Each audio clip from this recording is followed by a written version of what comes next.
ಹಲವು ಮಾತೇನು ನೀನೊಲಿದು ಪಾದವನಿಟ್ಟ, ನೆಲವೇ ಸುಕ್ಷೇತ್ರ ಜಲವೇ ಪಾವನ ತೀರ್ಥ, ಸುಲಭ ಶ್ರೀ ಗುರುವೇ ಕೃಪೆಯಾಗ.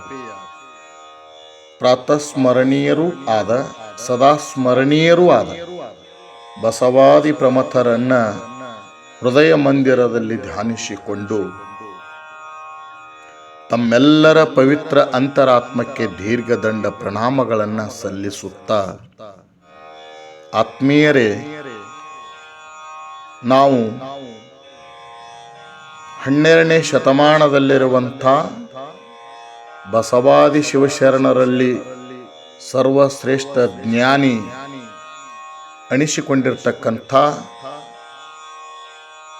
ಆ ಅನುಭಾವ ಮಂಟಪದ ಶೂನ್ಯ ಸಿಂಹಾಸನದ ಪೀಠಾಧಿಪತಿಗಳಾಗಿರುವಂಥ ಅಲ್ಲಮ ಪ್ರಭುಗಳು, ಮಹಾನ್ ಜ್ಞಾನಿ. ಜ್ಞಾನಕ್ಕೆ ಅವರನ್ನು ಮೀರಿಸುವಂಥ ಶಕ್ತಿಯು ಬಹುಶಃ ಯಾರಲ್ಲಿರಲಿಲ್ಲ. ಅಂಥ ನೇರ ನುಡಿ, ಸ್ಪಷ್ಟತೆ ಮತ್ತು ಬದ್ಧತೆ ಹೊಂದಿರುವಂಥ ಶರಣರಲ್ಲಿ ಅಪರೂಪದ ಶರಣ ಅಲ್ಲಮ ಪ್ರಭುದೇವರು. ಅಂಥ ಅಲ್ಲಮ ಪ್ರಭುದೇವರು ಈ ಜಗತ್ತಿನಲ್ಲಿರುವಂಥ ಎಲ್ಲ ವಸ್ತುಗಳು, ನಮಗೆ ಕಣ್ಣಿಗೆ ಕಾಣುವಂಥ ಚರಾಚರ ಸಚರಾಚರ ವಸ್ತುಗಳೆಲ್ಲ, ಗೋಚರಿಸುವಂಥ ವಸ್ತುಗಳೆಲ್ಲ ಒಂದು ದಿನ ಮರೆಯಾಗಿ ಹೋಗ್ತಾವ, ಒಂದು ದಿನ ನಾಶವಾಗಿ ಹೋಗ್ತಾವ. ಅವು ಎಂದೂ ಸಹ ನಮ್ಮ ಜೊತೆ ಬರ್ತಕ್ಕಂಥವುಗಳಲ್ಲ. ಬರುವಾಗಲೂ ಸಹ ನಾವು ಏನನ್ನೂ ತಂದಿಲ್ಲ, ಹೋಗುವಾಗಲೂ ಸಹ ನಾವು ಏನನ್ನೂ ಒಯ್ಯಲು ಸಾಧ್ಯವಿಲ್ಲ. ಎಂಥ ಮಾತುಗಳನ್ನು ಅವರು ಆಡಿದರು ಅನ್ನುವಂಥದ್ದು ಅವ್ರದ್ದು ಒಂದು ವಚನವನ್ನು ನಾನು ನಿಮಗೆ ಇಲ್ಲಿ ತಿಳಿಸ್ಲಿಕ್ಕೆ ಬಯಸ್ತಾ ಇದ್ದೇನೆ. ಎಂಥ ವಚನ ಅಂತಂದ್ರೆ, ಭೂಮಿ ನಿನ್ನದಲ್ಲ, ಹೇಮ ನಿನ್ನದಲ್ಲ, ಕಾಮಿನಿ ನಿನ್ನವಳಲ್ಲ, ಅದು ಜಗಕ್ಕಿಕ್ಕಿದ ವಿಧಿ, ನಿನ್ನೊಡವೆ ಎಂಬುದು ಜ್ಞಾನರತ್ನ, ಅಂತಪ್ಪ ದಿವ್ಯ ರತ್ನವ ಕೆಡಗೊಡದೆ ನೀನಲಂಕರಿಸಿದೆಯಾದೊಡೆ, ನಿನ್ನ ಬಿಟ್ಟು ಸಿರಿವಂತರಿಲ್ಲ ಕಾಣ ನಮ್ಮ ಗುಹೇಶ್ವರ, ನಮ್ಮ ಗುಹೇಶ್ವರ. ಎಂಥ ಮಾತನ್ನ, ಅರ್ಥಗರ್ಭಿತವಾಗಿರುವಂಥ ಒಂದು ವಚನವನ್ನು ಬರೀತಾರೆ ಪ್ರಭುದೇವರು. ಭೂಮಿ, ನಾವು ಈ ಭೂಮಿ ಮೇಲೆ ವಾಸ ಮಾಡ್ತಾ ಇದ್ದೀವಿ. ಪಂಚಮಹಾಭೂತಗಳಲ್ಲಿ ಒಂದಾಗಿರತಕ್ಕಂಥ ಈ ಭೂಮಿ, ಇದು ಪರಮಾತ್ಮನ ಸೃಷ್ಟಿ. ತನ್ನ ವಿನೋದಕ್ಕಾಗಿ ಈ ಭೂಮಿಯನ್ನ ಸೃಷ್ಟಿ ಮಾಡಿದ, ಭೂಮಿಯ ಮೇಲೆ ಜೀವ ಜಂತುಗಳನ್ನು ಸೃಷ್ಟಿ ಮಾಡಿದ, ಸಾಗರಗಳನ್ನು ಸೃಷ್ಟಿ ಮಾಡಿದ, ನದಿಗಳನ್ನು ಸೃಷ್ಟಿ ಮಾಡಿದ, ಗಿಡ ಬೆಟ್ಟ ಗುಡ್ಡಗಳನ್ನು ನಿರ್ಮಾಣ ಮಾಡಿದ. ಇವೆಲ್ಲ ಪರಮಾತ್ಮನ ಇಚ್ಛೆಗನುಸಾರವಾಗಿ ನಿರ್ಮಾಣವಾಗಿರ್ತಕ್ಕಂಥವು. ಇಂಥ ಭೂಮಿ ಮೇಲೆ ವಾಸಗೈದಿರ್ತಕ್ಕಂಥ ನಾವು, ಈ ಹುಲುಮಾನವರು, ಈ ಭೂಮಿ, ಈ ಹೊಲ, ಈ ಎಲ್ಲವೂ ಇದು ನಂದು, ಇದು ನಂದು ಅನ್ನುವಂಥ ಭಾವವನ್ನು ಬೆಳೆಸಿಕೊಂಡಿದ್ದೀವಿ. ಯಾಕೆ ನಮ್ಮದು ಅನ್ನುವಂಥ ಭಾವ ಬಂತು ಅಂದ್ರೆ, ನಮ್ಮ ಅಜ್ಞಾನದಿಂದ. ಅದಕ್ಕೆ ಅಲ್ಲಮ ಪ್ರಭುದೇವರು ಹೇಳ್ತಾರೆ, ಈ ಭೂಮಿ ಇದು ನಿಂದಲ್ಲಪ್ಪ, ಈ ಭೂಮಿ ನಿನ್ನದಲ್ಲ. ಮುಂದುವರೆದು ಹೇಳ್ತಾರೆ, ಹೇಮ ನಿನ್ನದಲ್ಲ. ಹೇಮ ಅಂದ್ರೆ ಬಂಗಾರ. ಬಂಗಾರ ಆಗಿರ್ಬೋದು, ಮುತ್ತು ರತ್ನ ಆಗಿರ್ಬೋದು, ಹಣ ಆಗಿರ್ಬೋದು, ಸಂಪತ್ತಾಗಿರ್ಬೋದು, ಇವ್ಯಾವುಗಳನ್ನ ನೀನು ಬರುವಾಗ ತಂದಿಲ್ಲ, ಹೋಗುವಾಗಲೂ ಸಹ ನಿನ್ನ ಜೊತೆ ಇವು ಬರ್ತಕ್ಕಂಥವುಗಳಲ್ಲ. ಇದು ನಿನ್ನದಲ್ಲ.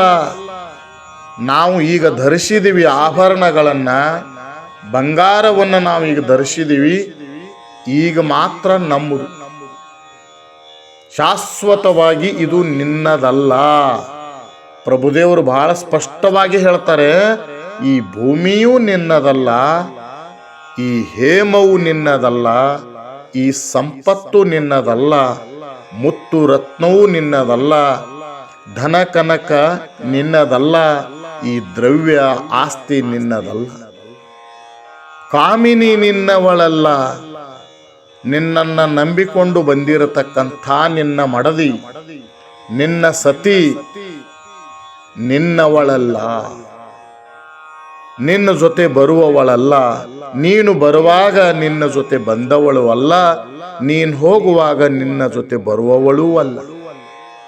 ಮಕ್ಕಳೂ ನಿನ್ನವರಲ್ಲ, ನಿನ್ನ ಒಡ ಹುಟ್ಟಿರ್ತಕ್ಕಂಥ ಅಣ್ಣ ತಮ್ಮಂದಿರು ಮಕ್ಕಳು ಇವ್ಯಾವೂ ನಿನ್ನದು ಅಲ್ಲ.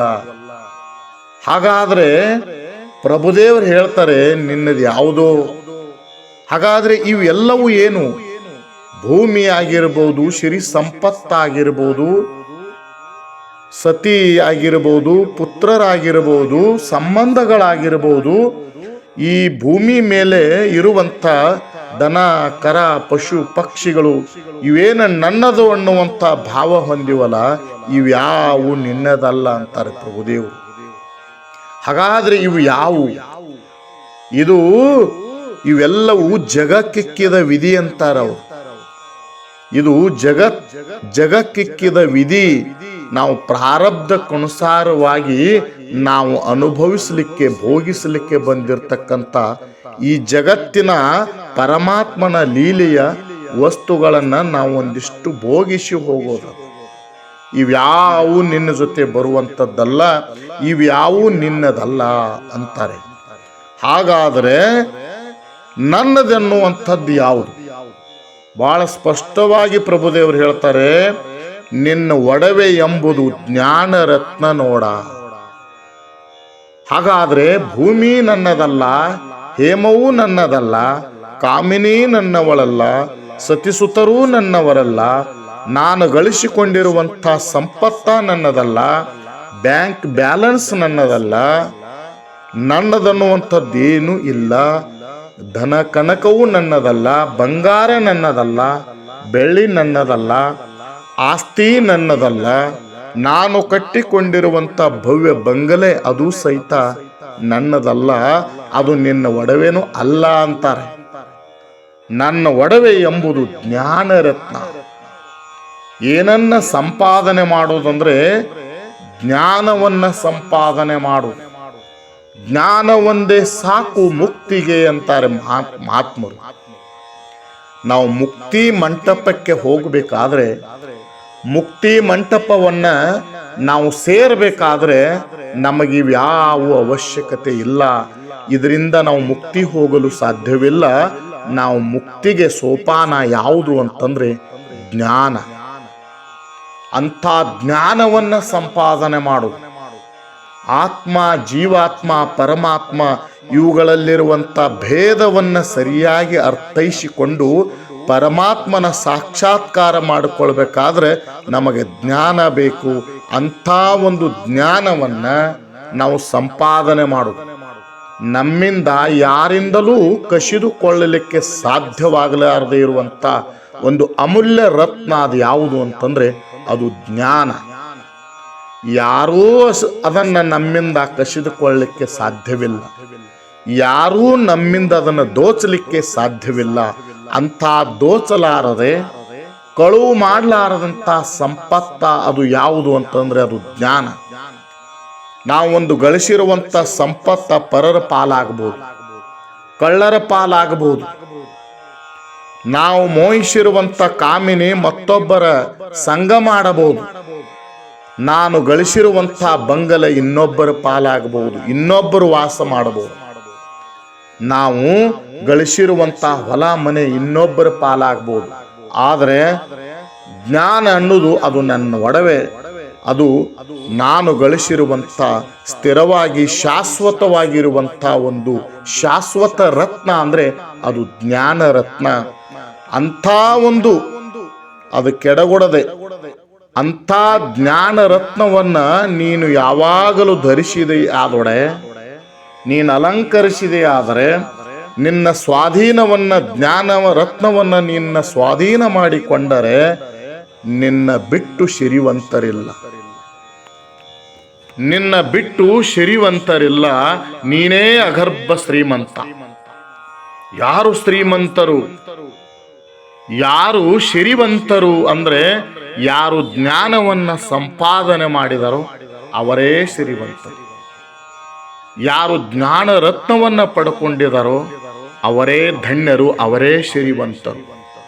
ಅವನಿಗೆ ಮನೆ ಇರದೇ ಇರಬಹುದು, ಅವನ ಹತ್ತಿರ ದ್ರವ್ಯ ಸಂಪತ್ತ ಇರದೇ ಇರಬಹುದು, ಅವನಿಗೆ ಮಡದಿ ಮಕ್ಕಳು ಇರದೇ ಇರಬಹುದು. ಆದರೆ ಜ್ಞಾನ ಒಂದು ಇತ್ತು ಅಂತಂದ್ರೆ ಅವನಷ್ಟು ಸಿರಿವಂತ ಈ ಭೂಮಿಯ ಮೇಲೆ ಯಾರೂ ಇಲ್ಲ. ಅವನೇ ಸಿರಿವಂತ, ಅವನೇ ಸಿರಿವಂತ ಅನ್ನುವಂಥ ಮಾತು ಇದನ್ನ ಪ್ರಭುದೇವರು ಹೇಳುವಂತ ಮಾತು. ಸರ್ಪಭೂಷಣ ಶಿವಯೋಗಿಗಳು ಒಂದು ಮಾತು ಹೇಳ್ತಾರೆ, ಶಿರಿಯು ಸತಿಸುತ ಹಿತರು ನಿಜವೆಂದು ನೆರೆ ನಂಬಿ ಬರಿದೆ ಮೈ ಮರೆದು ಕೆಡದಿರು ಮಂದ ಮನುಜ.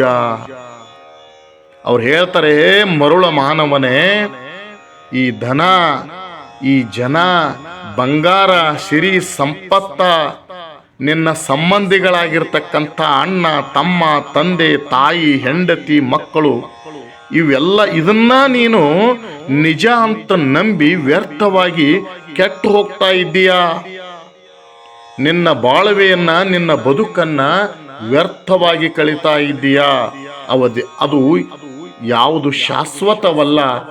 ಶಾಶ್ವತವಾಗಿರುವಂಥ ಸಂಪತ್ತ, ಶಾಶ್ವತವಾಗಿರುವಂಥ ದ್ರವ್ಯ, ಶಾಶ್ವತವಾಗಿರುವಂಥ ಯಾವುದು ಅಂತಂದ್ರೆ ಅದೇ ಜ್ಞಾನ. ಅಂಥ ಜ್ಞಾನವನ್ನ ನಾವು ನೀವು ಪಡ್ಕೊಳ್ಬೇಕು. ಜ್ಞಾನ ಒಂದೇ ಸಾಕು ಮುಕ್ತಿಗೆ ಅನ್ನುವಂಥ ಮಹಾತ್ಮರ ವಾಣಿಯಂತೆ ನಾವೆಲ್ಲರೂ ಜ್ಞಾನವೇ ಒಂದು ದಿವ್ಯ ಸಂಪತ್ತ ಅಂಥೇಳಿ ಪರಿಭಾವಿಸಿ ನಡೆದರೆ ನಮ್ಮ ಬದುಕು ಸುಂದರವಾಗ್ತದ, ನಮ್ಮ ಬದುಕು ಆದರ್ಶಮಯವಾಗ್ತದ.